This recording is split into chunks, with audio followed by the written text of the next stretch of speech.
CS Sujatha telephone ലൈനിലുണ്ട്. സുജാത, ഈ cyber ആക്രമണങ്ങൾ അത് ആര് നടത്തുന്നു എന്നുള്ളതല്ല, ഇടത് വലത് പോരാളികളായിക്കോട്ടെ അല്ലെങ്കിൽ മറ്റൊരു രാഷ്ട്രീയ സംഘടനയുടെ പോരാളികളായിക്കോട്ടെ, അത് ആര് എന്നുള്ളതല്ല, അത് നിയന്ത്രിക്കപ്പെടേണ്ടതല്ലേ? ഏറ്റവും ചുരുങ്ങിയത് അണികൾ അത് നടത്തി എന്നറിഞ്ഞാൽ അതിനെ നിഷേധിക്കുകയും ഒപ്പം അല്ലെങ്കിൽ അവർക്കെതിരെ ഒരു നടപടിയെടുക്കുക, അവർക്ക് താക്കീത് നൽകുക, നിരുത്സാഹപ്പെടുത്തുക, ആ വാക്കാണ് കെ ശൈലജ ഉപയോഗിച്ചത്. ആ നിരുത്സാഹപ്പെടുത്തേണ്ട ചുമതല ഉത്തരവാദിത്തപ്പെട്ട രാഷ്ട്രീയ സംഘടനകൾക്കില്ലേ?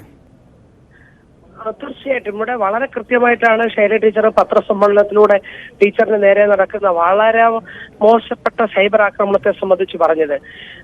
യഥാർത്ഥത്തില് ഇങ്ങനെ ചെയ്യാൻ പാടുണ്ടോ? എത്ര മോശമായിട്ടാണ്. ശൈലജ ടീച്ചറെ അറിയാത്തവരല്ലല്ലോ ഈ നാട്ടുകാര്. അവര് ഏറ്റവും മികച്ച ജനപ്രതിനിധി എന്ന നിലയിൽ, ഭരണാധികാരി എന്ന നിലയിൽ, സ്ത്രീകളുടെ അവകാശങ്ങൾക്ക് വേണ്ടി പോരാടുന്ന ആളെന്ന നിലയിൽ പ്രതിസന്ധി ഘട്ടത്തിൽ കേരളത്തിലെ ജനങ്ങളെ ചേർത്ത് പിടിച്ചു നിർത്തുകൊണ്ടാണ് അവരെ ലോകം മുഴുവൻ ആദരിക്കുന്നത്. അതുകൊണ്ട് തന്നെയാണ് വടകരയിലെ ജനങ്ങൾ ടീച്ചറെ വിജയിപ്പിക്കാൻ വേണ്ടി മുന്നോട്ട് വരുന്നു. ജനങ്ങൾ ഹൃദയത്തിൽ ഏറ്റെടുത്തു കഴിഞ്ഞു. അങ്ങനെയുള്ള ഒരു സ്ഥാനാർത്ഥിയെ സൈബർ ആക്രമണത്തിലൂടെ മോശപ്പെടുത്താൻ നടത്തിയ ശ്രമത്തെ ശക്തമായി കോൺഗ്രസ് ലീഡർഷിപ്പ് അപലപിക്കേണ്ടതാണ്. ഇത്തരത്തിലുള്ള സൈബർ ആക്രമണം നടത്തുന്നവരെ കർശനമായി നിയമത്തിന്റെ മുമ്പിൽ കൊണ്ടുവരണം. യഥാർത്ഥത്തിൽ അത് അപ്പോൾ തന്നെ തള്ളിപ്പറയുവാനും അണികളെ നിയന്ത്രിക്കുവാനുള്ള ഉത്തരവാദിത്വം അവർക്കുണ്ട്. ഒരു തരത്തിലും അതിനെ ന്യായീകരിക്കാൻ പറ്റത്തില്ല. എത്ര മോശപ്പെട്ട രൂപത്തിലാണ് പ്രതികരണം നടത്തുന്നത്. അതൊന്നും കേരളം സഹിക്കില്ല കേട്ടോ. കാരണം ടീച്ചർ വളരെ കൃത്യമായി പറഞ്ഞു, ടീച്ചർ അവിടെ സ്ഥാനാർത്ഥിയായി വന്നതിന് ശേഷം അത് ഷാഫി പറമ്പിലൊന്നും കൈകഴുകി പോകാൻ കഴിയില്ല. സ്ഥാനാർത്ഥിമാർക്ക് കൈകഴുകി പോകാൻ കഴിയില്ല. അവർക്ക് വേണ്ടിയിട്ടാണല്ലോ ഈ ചെയ്യുന്നതൊക്കെ. അപ്പൊ ഇത്രയും മോശമായ രൂപത്തിൽ ടീച്ചറെ അപമാനിക്കാനും ആക്ഷേപിക്കാനും ശ്രമിച്ചിട്ടും UDF ഒരു അക്ഷരം മിണ്ടിയില്ല എന്നുള്ളത് വളരെ ഗൗരവത്തോടെ കാണണം. ശ്രീ സുജാത, ഇപ്പോൾ നേരത്തെ UDF വേണ്ടി വാർത്താ സമ്മേളനം നടത്തിയത് അവിടെ മാധ്യമങ്ങളെ കണ്ടത് ഉമാ തോമസും KK രമയുമാണ്. ഇരുവരും പറഞ്ഞ കാര്യം വ്യക്തമാണ്. അവർ പറഞ്ഞു ഞങ്ങൾ ടീച്ചർക്കൊപ്പമാണ് എന്ന് അവർ നിലപാട് പറയുന്നു.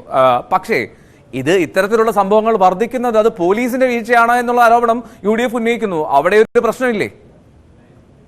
പോലീസ് കർശനമായി തന്നെ നിയമത്തിന്റെ മുമ്പിൽ ഇത്തരം കുറ്റവാളികളെ നിയമത്തിന്റെ മുമ്പിൽ കൊണ്ടുവരും. അതൊന്നും നമ്മൾ ഈ കേരളത്തിലെ പോലീസിനെ കുറച്ച് കാണുകയൊന്നും വേണ്ടല്ലോ. ഗവൺമെന്റ് കൃത്യമായി തന്നെ ആ കാര്യത്തിലൊക്കെ നിലപാട് സ്വീകരിച്ചോളും. പക്ഷെ ഇത് അങ്ങനെയൊന്നും അവർക്ക് കൈകഴുകി പോകാൻ കഴിയില്ല. ഇപ്പൊ പത്രസമ്മേളനം നടത്തിയ സഹോദരിമാർക്ക് അങ്ങനെ കൈകഴുകി പോകാൻ കഴിയില്ല. അതിനെല്ലാം ഉത്തരവാദിത്വം പറഞ്ഞേ പറ്റൂ. അല്ല, ഇങ്ങനൊരു പ്രശ്നം ഉണ്ടായി കഴിഞ്ഞിട്ട് പോലീസ് നടപടിയെടുക്കുക എന്നതിനപ്പുറത്തേക്കൊരു ഫിൽറ്ററിംഗ് അത് സാധ്യമാണെന്ന് കരുതുന്നുണ്ടോ? പോലീസിന്റെ ഭാഗത്തുനിന്നോ ഇപ്പോൾ സൈബർ സെല്ലിന്റെ ഭാഗത്തുനിന്നോ അങ്ങനെ എന്തെങ്കിലും? അത് അതിന്റെ വഴിക്ക് പോയിക്കോട്ടെ. പക്ഷെ ആദ്യം നിങ്ങൾ ഇത് പറ. ആദ്യം ഈ രൂപത്തില് ഒരു ഇടതുപക്ഷ ജനാധിപത്യ മുന്നണിയുടെ സ്ഥാനാർത്ഥിയായി വരുന്ന ശൈലജ ടീച്ചറിനെ അറിയാൻ വയ്യാത്തവരല്ലോ ഈ നാട്ടിലുള്ള ആളുകള്.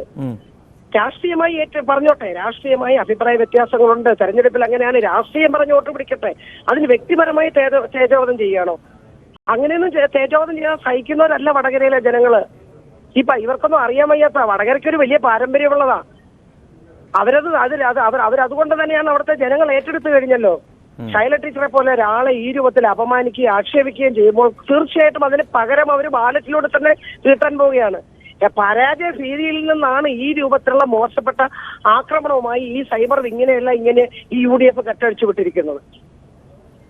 ഓക്കെ, അപ്പോൾ ഒരു തരത്തിലും അതിനെ ന്യായീകരിക്കാൻ കഴിയുന്നതല്ല എന്നുള്ളത് നിസ്സംശയം പറയാം. പക്ഷേ ഒരു കാര്യം ശ്രീ സുജാത, ഇപ്പൊ ഷാഫി പറമ്പിൽ ടെലിഫോൺ ലൈൻ കട്ടായി എന്ന് തോന്നുന്നു. എന്താണെങ്കിലും